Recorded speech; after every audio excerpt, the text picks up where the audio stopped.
Con nuestras entrevistas personales a los candidatos y candidatas en el marco de esta convocatoria 003 para la selección y nombramiento de jueces y juezas supremos y supremas. Doctora Geri, ¿podría anunciar el nombre del candidato que hoy tendremos la oportunidad de hacer la entrevista personal? Sí, señor presidente. Se invita al doctor Ricardo Alberto Bruset Salas a pasar a la mesa. Sírvase a tomar asiento, por favor.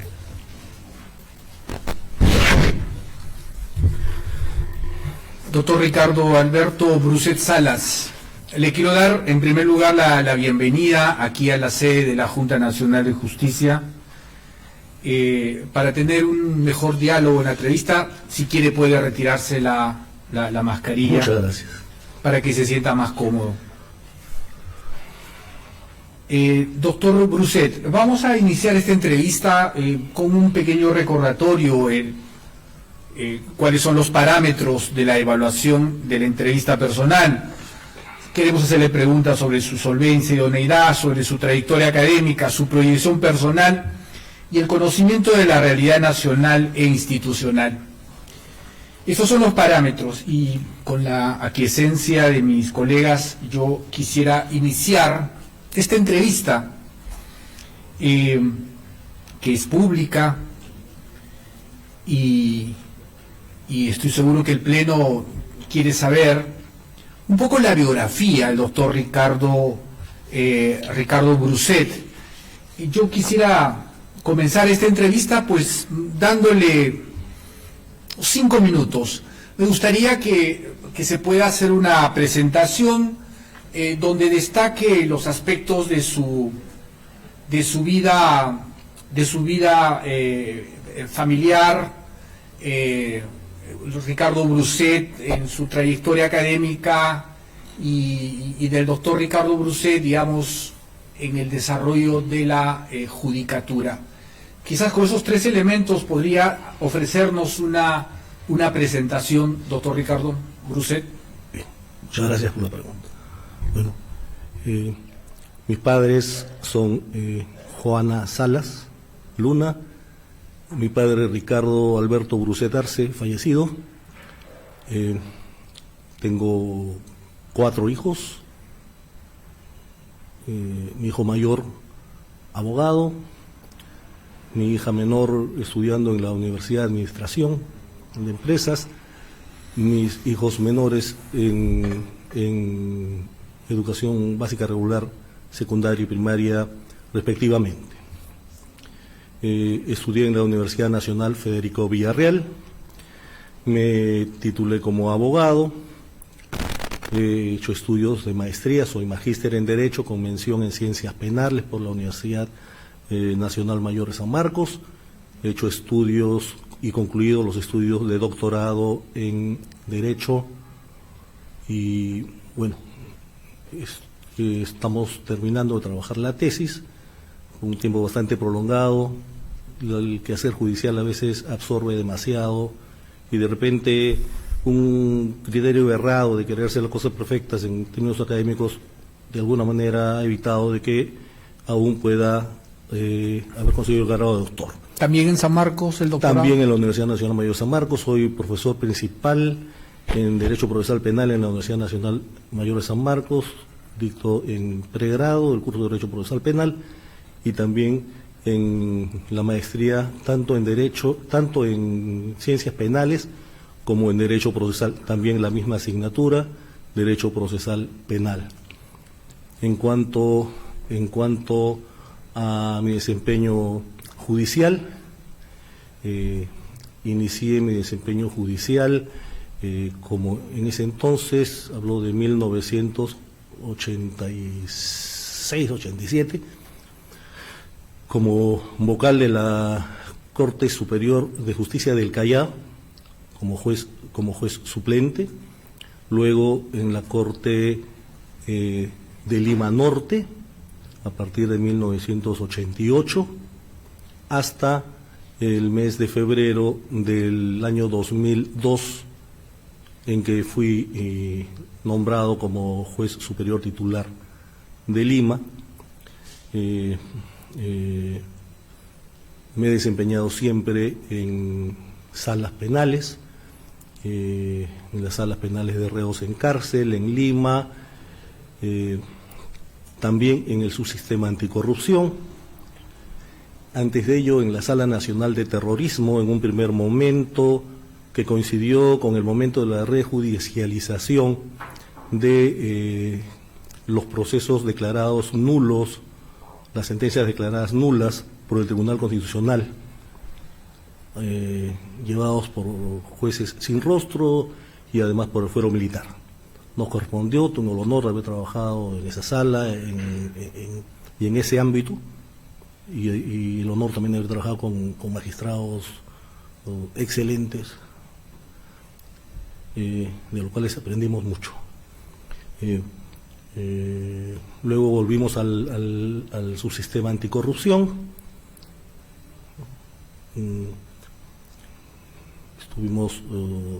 Nos correspondió que nos honraran con la coordinación de la sede de Miraflores Anticorrupción, en sustitución de la doctora Elvia Barrios cuando ella fue promovida a la Corte Suprema.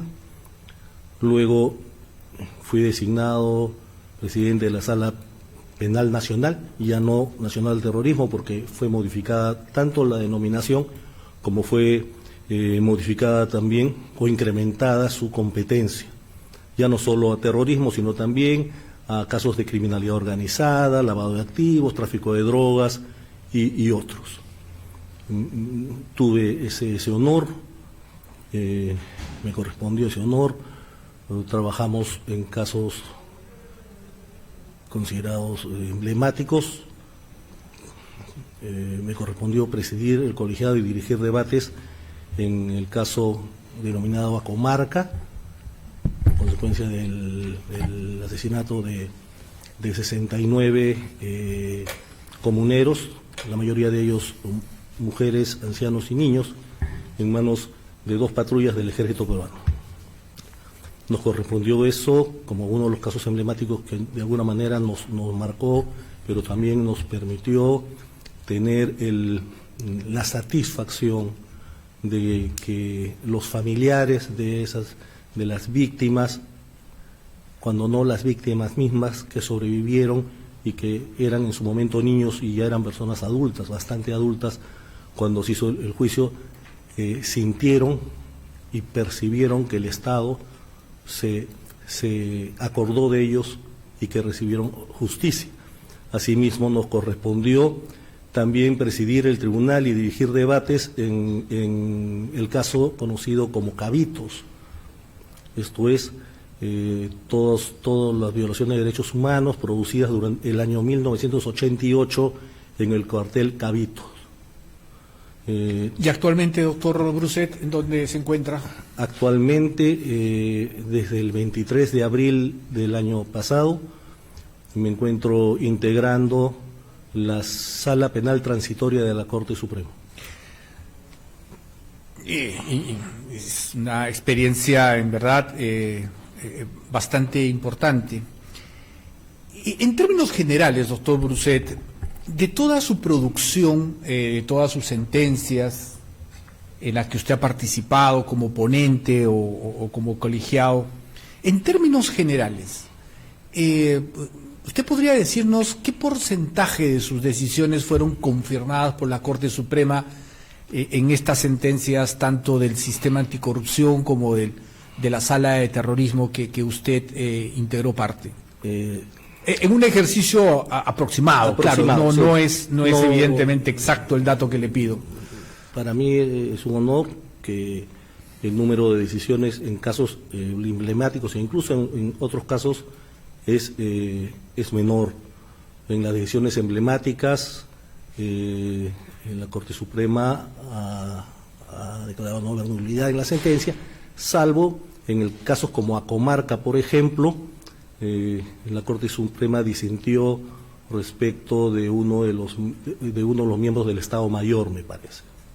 No, 1 o 2 miembros del Estado Mayor, pero en términos generales las sentencias final han sido confirmadas. Entonces, igual en el caso Cabitos ha habido confirmatoria plena también, como que lo han habido, por ejemplo, en el caso de desvío de fondos o en el sistema anticorrupción por 10 años, también en la sentencia en que fui presidente y director de debates fue confirmada, además de otras sentencias. Ok. Ahora, toda esta experiencia en su vida judicial, en la labor jurisdiccional, claro, por los datos que usted nos da, pues parece ser importante digamos, la eficiencia, la eficacia que se pudiera haber mostrado. Y en su vida judicial, en su comportamiento judicial, ¿qué valores, qué principios éticos, tanto de la función pública como de la ética misma judicial, han gobernado su vida o lo han acompañado en toda esa trayectoria que usted ha presentado en su biografía? ¿Qué valores? 5 valores. Imparcialidad. La imparcialidad. La lealtad con los fines de la justicia. Humanidad, traducido como el trato debido a las personas y el absoluto respeto a su dignidad, el no mirar los casos con un solo ojo, esto es, o con el ojo de la víctima o con el ojo del imputado, tratar de hacerlo integralmente en el contexto integral en que se dan los hechos. Trato humano, trato al justiciable. Un trato humano al justiciable. Puntualidad en las diligencias, en la asistencia, en el horario, en el cumplimiento de... esos valores, usted... en mi ratificación, en la última ratificación, hubo una precisión, no una recomendación de puntualidad. Y eso fue objeto de las preguntas y no sé si podría precisar. Muy brevemente, ¿por qué le observaron, por qué le hicieron ese...? No hubo ninguna queja, no hubo ninguna inquietud de la sociedad civil, eso se dio cuenta en el mismo en la misma sesión, pero uno de los señores consejeros insistió y dijo que había recibido una comunicación personal. Pero con relación justamente a algunos desfases en tiempo en los juzgamientos del caso Acomarca. Pero el contexto es el siguiente. Nosotros pedimos al Consejo Ejecutivo que nosotros estuvimos en la sala penal nacional, luego nos volvieron a nuestras cortes, ¿no? Porque hubo una reestructuración a partir de la Corte Suprema y el Consejo Ejecutivo, y nos quedamos a la mitad de juzgamientos que ya no podían haber cambios. Y paradójicamente, el colegiado, por ejemplo, de ese caso, que era la doctora Bendezú, la doctora Vidal y quien habla, fuimos a ocupar órganos jurisdiccionales distintos, quien habla en el sistema anticorrupción, con una carga particular compleja. Y las otras. O sea, lo que usted también. me quiere decir es que hubo retrasos en su asistencia, diligencias, pero por ese problema de que estaba en diferentes órganos. En diferentes, no solamente en razón de imposibilidad mía, en otros casos en razón de imposibilidad de una de las otras doctoras, que teníamos cada uno nuestra carga, ¿no? Me parece que lo más razonable hubiera sido que nos mantengan en la Sala Penal Nacional, nos den un plazo a exclusividad, y de repente lo hubiéramos acabado mucho antes y sin ese tipo de cosas, pero es un tema administrativo que no gobernamos, y de esa manera lo dije. Ok, está bien, doctor Bruset. Otra cosa, doctor, para hacer con relación a aspectos personales, adicionalmente, también en esos casos ha habido algunos desfases. Y eso es para no apartarme de la objetividad y de la lealtad, ¿no? Y oportunamente se dieron cuenta y lo que quiero decir, las partes en esa causa, tanto los señores abogados, tanto de los procesados como de las partes civil, nunca hicieron ningún reparo ni ninguna. Ahora, esos asuntos esos aspectos personales vinculados con temas de salud ya han sido prácticamente superados. Ok. Doctor Brousset, si seguimos a partir de su hoja de vida, a estas alturas de su vida, usted quiere ser aspirante a una plaza de juez supremo, yo quisiera preguntarle dos fortalezas, pero 4 debilidades. 2 fortalezas, 4 debilidades. Bien.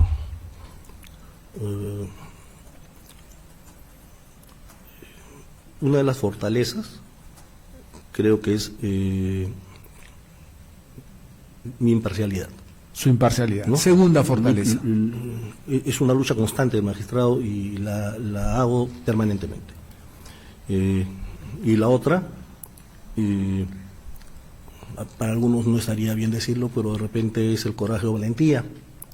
¿Y esto por qué? Por ejemplo, a nosotros en el ámbito del juzgamiento de Acomarca nos correspondió hacer una diligencia al interior del cuartel Cabitos e incluso recibimos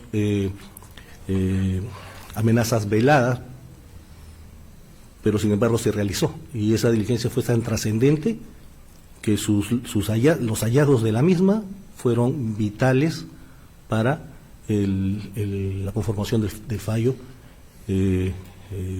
condenatorio. Y en otro caso, otra actuación, porque en el sistema, en el juzgamiento de los temas estos de grave violación de derechos humanos, generalmente se requieren de este tipo de diligencias, ¿no? En el caso Pomatanta, quemaron vivo a un joven en el Guayaga. También hicimos una inspección en el lugar de los hechos, que estaba al interior del Braen y de la zona militarizada, y también recibimos amenazas veladas, incluso amaneció un cartel con unos dibujos amenazantes que fueron observados por Dincote. En ese momento yo estaba de presidente de la Nacional. Okay. Y todo esto. Entonces, ahora hagamos el ejercicio de autocrítica. ¿Cuáles son esas debilidades que un ser humano tiene, no? Sí. De repente el hecho de que, no obstante, tengan varios años en la impartición de justicia penal, todavía me impactan los hechos y también todavía me cuestan. Eso no quiere decir que no lo haga, pero me impacta de alguna manera el hecho, por ejemplo, de imponer sanciones muy graves, ¿no?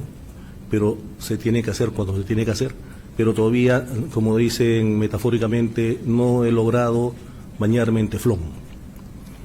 Y otra es el hecho que no he desarrollado todavía de repente una metodología de trabajo, no en el ámbito judicial, sino en el ámbito personal, para paralelamente al desarrollo de la función jurisdiccional, porque poder cumplir con otros objetivos personales, como por ejemplo el tema de la tesis. Otra debilidad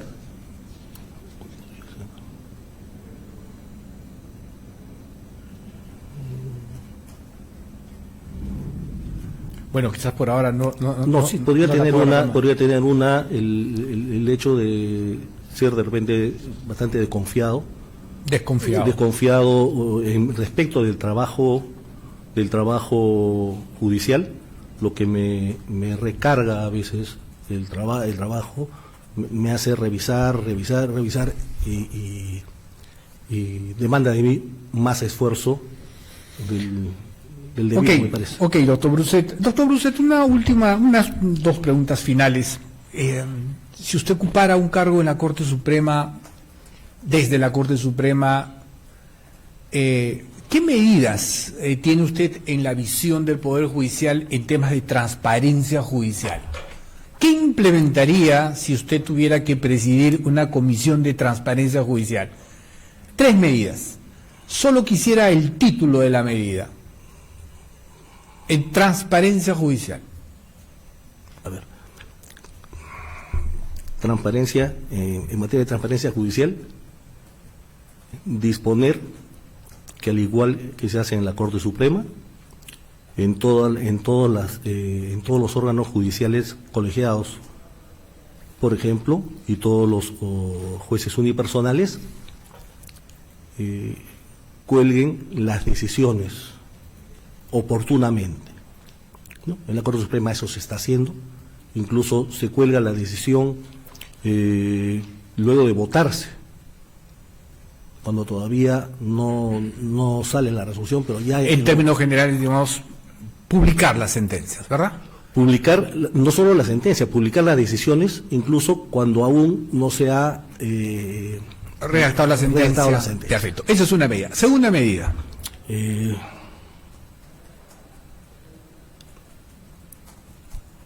En cuanto a transparencia, por ejemplo, que los órganos jurisdiccionales cuelguen los perfiles y hoja de vida de los integrantes de los mismos. Correcto. Tercera medida. La tercera medida, que se publiciten todas las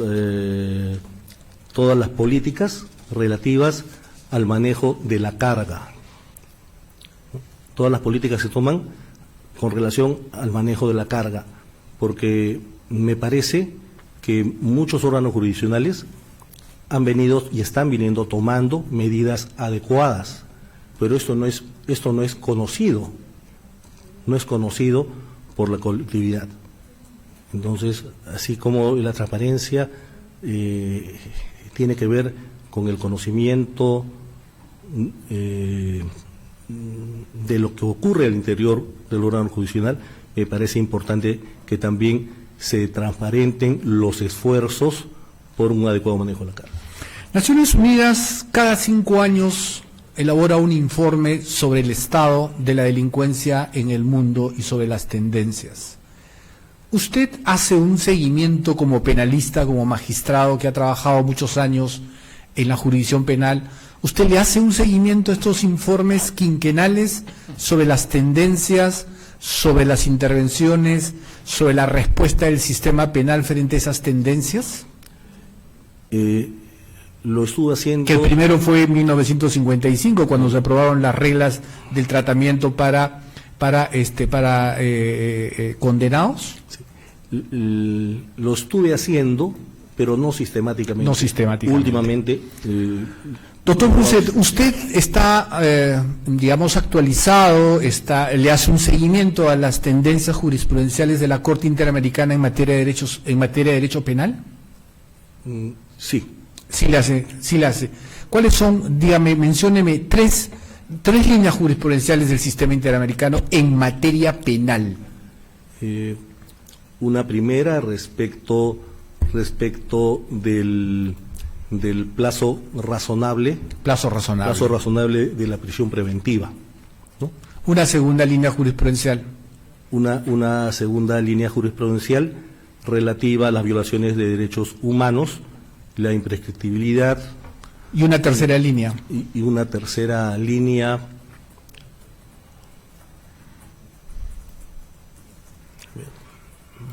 Que usted lo acaba de señalar, porque usted dice que usted es un gran, digamos, reconoce el principio de humanidad en el derecho penal.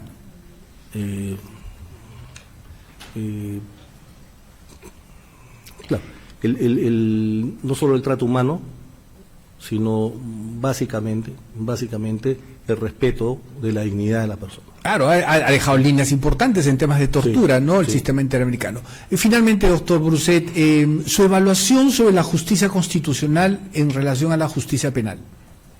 ¿Cómo valora el desempeño en general de la justicia constitucional? ¿Ha habido excesos? En términos- ¿Ha sido muy prudente? ¿Cómo lo califica el desempeño de la justicia constitucional? Yo creo que el desempeño de la justicia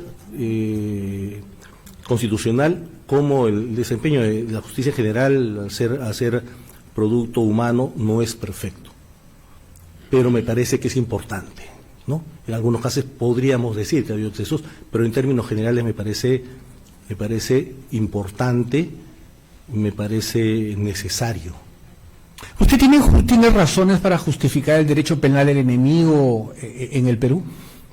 No, No tiene ninguna razón para justificarlo. no, porque me parece, es mi apreciación absolutamente personal, que esta óptica del derecho penal enemigo es la negación, de alguna manera, del trato igualitario y el principio de humanidad. El sistema penal probablemente sea la cara visible de la justicia en general. Probablemente es lo más demandado del Poder Judicial el tema de asuntos penales. 3 medidas para cambiar, para hacer una justicia penal más humana, más eficaz y una justicia penal con velocidad. 3 medidas. Y con eso termino mi participación. Yo creo que, no obstante, contamos, por ejemplo, con un código procesal penal relativamente nuevo. Me parece que es necesario adecuarlo, modernizarlo, ¿no? Adecuarlo básicamente. El Código Penal. El Código Procesal Penal. El procesal penal. El procesal penal. Otra medida, yo creo que tiene que ver con el sistema penitenciario, ¿no? Con el sistema penitenciario. ¿Y una tercera medida? Una tercera medida, creo que tiene que ver con el reducir la provisionalidad. Reducir la provisionalidad Sí. de los magistrados. Le agradezco mucho, doctor Bruset. Muchas Y queridos colegas, no sé si tengan alguna pregunta adicional. Doctora Tuñarán. Gracias, señor presidente. Doctor Bruset, he tomado nota de sus respuestas y eso me permite preguntarle, en el Plan Estratégico Institucional 2020-2023, el segundo objetivo considera fortalecer los mecanismos de lucha contra la corrupción en beneficio de la sociedad. ¿Qué acción estratégica se realiza en la Sala Suprema que integra actualmente? A ver,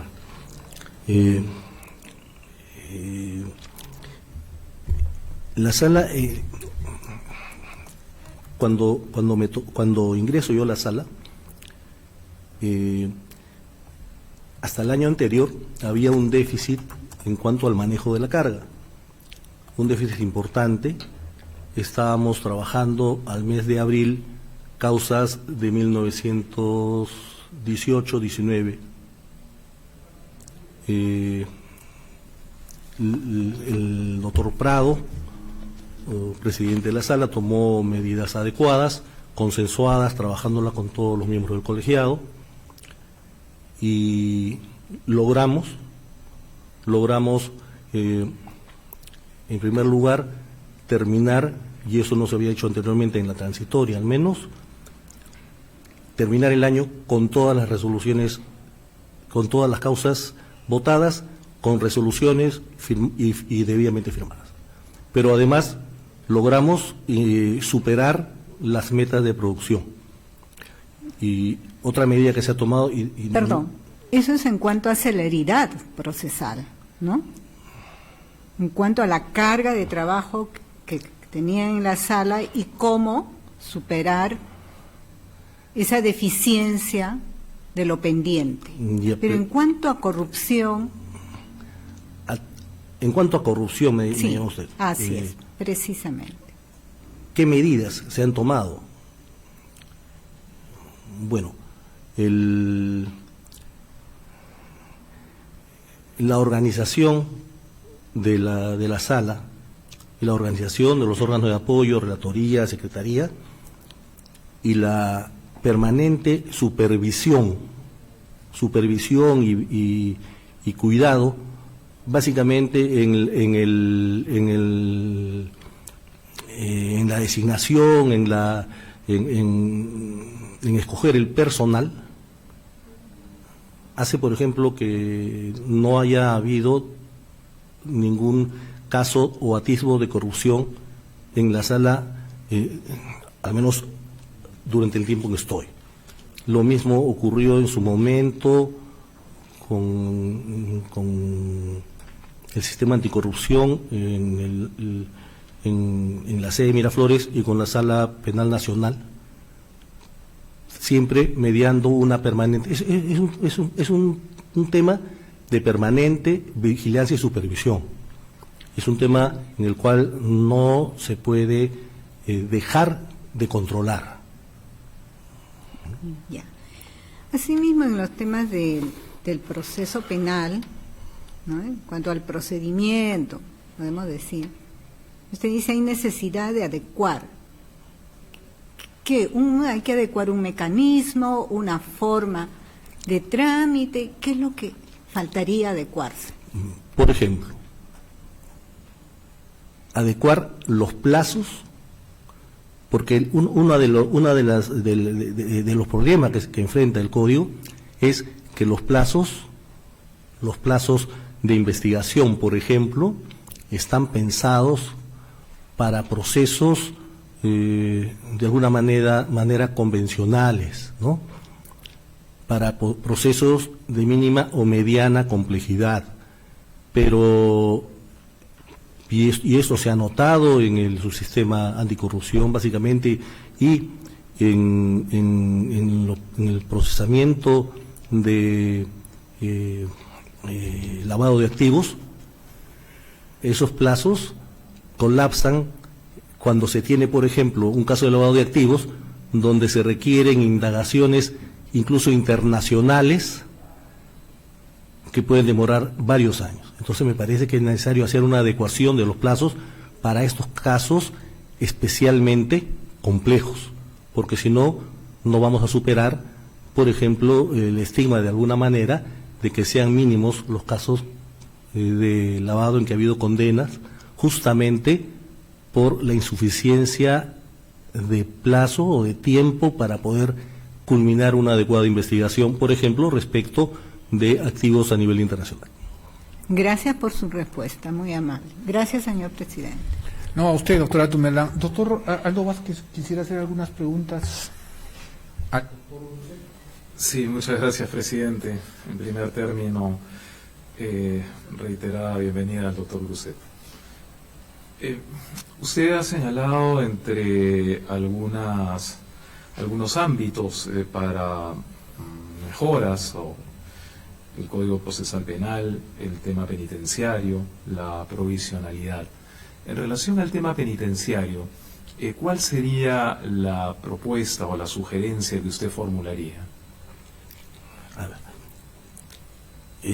uno de los grandes problemas en materia penitenciaria es el tema del hacinamiento, porque el hacinamiento en los penales impide una adecuada clasificación, y esto impacta negativamente en los internos, en especial de los más jóvenes, y hace que se profundicen los efectos negativos de la prisionización en el penal, ¿no? Entonces, ahora ese problema desgraciadamente no es de muy fácil solución. Se requiere una voluntad política fuerte y además se requiere el hecho de comprometer recursos presupuestales también. Ahora, la percepción, desgraciadamente, que tenemos, y creo que de alguna manera se condice con la realidad, es que hay de alguna manera, una indiferencia y de sucesivos gobiernos respecto del problema penitenciario. Solamente se mira el problema penitenciario cuando hay algún evento especialmente grave dentro de los penales, ¿no? Pero mientras tanto, no. Me parece que urge una política, un cambio de rumbo en la política penitenciaria. Ahora, yo creo que hace bien usted señalar el tema penitenciario, porque aun cuando no es una materia pues estrictamente jurisdiccional, sin embargo es evidente pues que impacta sobre el sistema penal, y además porque dado que usted aspira a integrar la Corte Suprema de Justicia, pues el Poder Judicial tiene un rol también en el Consejo para la reforma del sistema de administración de justicia, donde los aspectos penitenciarios resultan relevantes. Pero está claro también que el tema del hacinamiento solo puede resolverse con una fuerte dotación de recursos presupuestales, ¿no? Si necesitamos probablemente alrededor de, en fin, varias decenas de miles de unidades de albergue en los penales, y un solo penal para 1000 presos puede costar entre 400, 600 millones de soles. Imaginemos el impacto que podría tener esto en el presupuesto general de la República. ¿Imagina usted alguna otra fórmula para, pues, y aún entendiendo de que no se trata de un tema estrictamente jurisdiccional, pero como quiera que usted lo ha traído a este encuentro, ¿imagina usted alguna otra fórmula para enfrentar este tema del hacinamiento? No, evidentemente. Más sí. allá de la construcción de penales. No, claro. Más allá de la construcción de penales, desde la perspectiva judicial, también me parece que podemos aportar para una reducción de la población penitenciaria. Por ejemplo, el tema del grillete electrónico. El grillete electrónico no se implementa por razones económicas, ¿no? Entonces habría que ver qué es más beneficioso para el Estado: invertir en grilletes electrónicos, y lo que permitiría de repente una reducción importante en el número de internos, en especial primarios, muchos de ellos jóvenes. Por ahí creo que también va el tema. Hay una política nacional penitenciaria desde 2016 que ha sido renovada también últimamente, y que alude, entre otras medidas, al tema del grillete electrónico. Y también en lo que se refiere estrictamente al hacinamiento al interior de los penales, más que a la construcción de nuevos penales, a la modernización de algunos penales. Usted comprende que en algunos casos la sola edificación de literas al interior de un mismo penal cambia absolutamente la situación al interior de ese penal, ¿no? Quería preguntarle sobre otros temas que tienen que ver más con su actuación como magistrado. Usted ha tenido participación, usted lo ha señalado, en algunos casos muy sonados como Acomarca, Cabitos, pero también ha participado en otros donde la percepción pública pues es probablemente un tanto más dispar. Por ejemplo, el caso Petroaudios. ¿Podría usted explicarnos su participación y cuál ha sido la secuencia que posteriormente ha seguido ese caso? A ver, el caso Cabitos no lo podemos analizar sin analizar también el caso Business Track. En el caso Business Track se condenó por interferencias telefónicas a quienes realizaron las interferencias que dieron lugar a la información que fue publicada. Y aparte de los procesados en esa causa, se les consideró como agraviados. En virtud de ello, no se podía, desde nuestra perspectiva y de la perspectiva del colegiado que me correspondió presidir, no se podía validar esa prueba. Era prueba ilícita, y toda la prueba producto de esa información era ilícita. Pero más aún, si el Ministerio Público en cada una de las actividades investigatorias en sus disposiciones señalaba, habiéndose tomado conocimiento a través de las informaciones periodísticas, producto de las... Entonces, la vinculación de esas diligencias con fines probatorios con las interferencias telefónicas que fueron objeto de condena judicial firme era ineludible.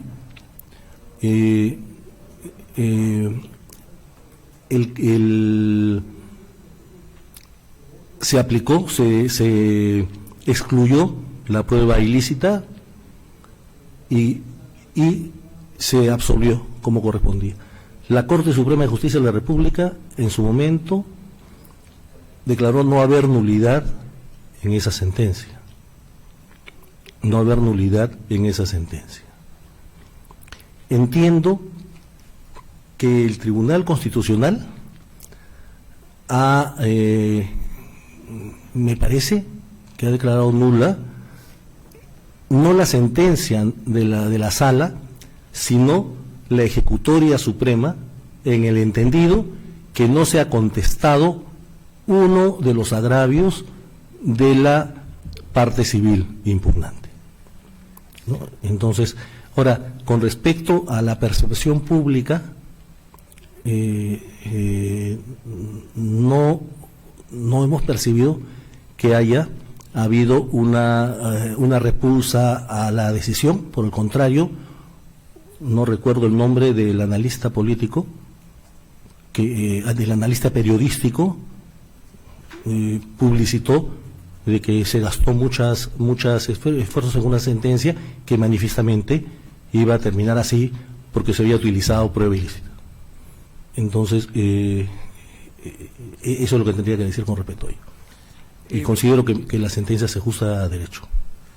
Usted ha tenido también participación, entiendo, en el proceso vinculado a la caja de pensiones militar policial. ¿Es correcto? Sí, en varios procesos, porque ha habido varios y sigue habiendo varios procesos. ¿Podría comentarnos un poco los logros alcanzados en relación a esos procesos? Bueno, nosotros hemos condenado ahí, se han producido condenas, se han producido también absoluciones en el camino, como en todos los casos, porque en estos procesos generalmente se involucra a varios o a todos los funcionarios que participan en la actividad, ¿no? Y en muchos casos, algunos su participación no es definitoria, o a veces se les atribuye conductas que son neutras, ¿no? Ahora, desgraciadamente, en términos de recuperación de dinero, aun cuando se han impuesto reparaciones civiles muy altas, en la práctica no hay estas recuperaciones. Ahora estamos hablando de procesos, de hechos que versan de muchos años, desgraciadamente en el sistema anticorrupción, como en los delitos de graves violaciones de derechos humanos, hay una suerte de colisión de dramas humanos, ¿no? Recuerdo mucho en el caso Cabitos, por ejemplo, en el camino del procesamiento se murieron 3 de los oficiales, de los generales responsables o vinculados, ¿no? Y lo mismo ha ocurrido en algunos casos del sistema anticorrupción. Ese es otro tema que de alguna manera esta judicialización de causas por hechos tan antiguos, de alguna manera limitan el accionar de la justicia, ¿no?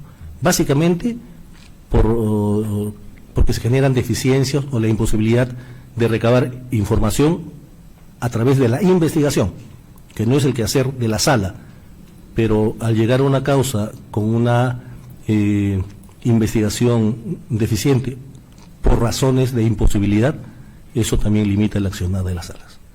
Bien, le agradezco, doctor Brucet. Gracias, presidente. Gracias, doctor Vázquez. Doctora Inés, Tello. Gracias. Doctor Bruset, buenas tardes. Muy buenas tardes. Usted cuando inició su presentación hizo referencia a que en el proceso de ratificación le hicieron una recomendación sobre la puntualidad. Usted y yo hemos trabajado en el mismo sistema, en la misma época, y yo he presenciado la dificultad y la falta de puntualidad de parte suya, que muchas veces dificultaba el inicio de las audiencias a las horas programadas. Yo le preguntaría, ¿cómo califica usted esa conducta frente a los justiciales y frente a sus pares que esperaban para iniciar audiencias? Bien, doctora. Como lo señalé en su momento, adicionalmente al tema de las audiencias y de la pluralidad de causas que teníamos que ver, pero que no es el ámbito del que usted toca, en el ámbito del que usted toca, razones personales, de una especial coyuntura personal, vinculadas con temas de salud, es que hicieron que en algún momento se dieran esos casos, ¿no? A la fecha eso ya ha sido superado. Como usted dice, no, a veces hay comentarios y los comentarios que uno recibe hasta la fecha no son favorables a un cambio en su conducta. Y frente a nosotros hay ciudadanos que esperan, hay abogados que esperan, hay reos que son trasladados. Entonces es una preocupación que la magistratura cumpla con sus deberes, ¿no? Espero, señor, que usted, como dice, lo haya superado. Gracias, señor presidente. Gracias, doctora Tello. Doctora Zabalado, ¿tiene algunas preguntas? No. Doctor Antonio Laza. Bien. Doctor Ricardo Bruset, esta entrevista ha concluido, pues le agradecemos muchísimo sus respuestas, su participación en este proceso y bueno, podría usted retirarse cuando mejor lo disponga, pero llévese el agradecimiento del Pleno de la Junta por su participación en este proceso. Muchas gracias. Muchas gracias, don.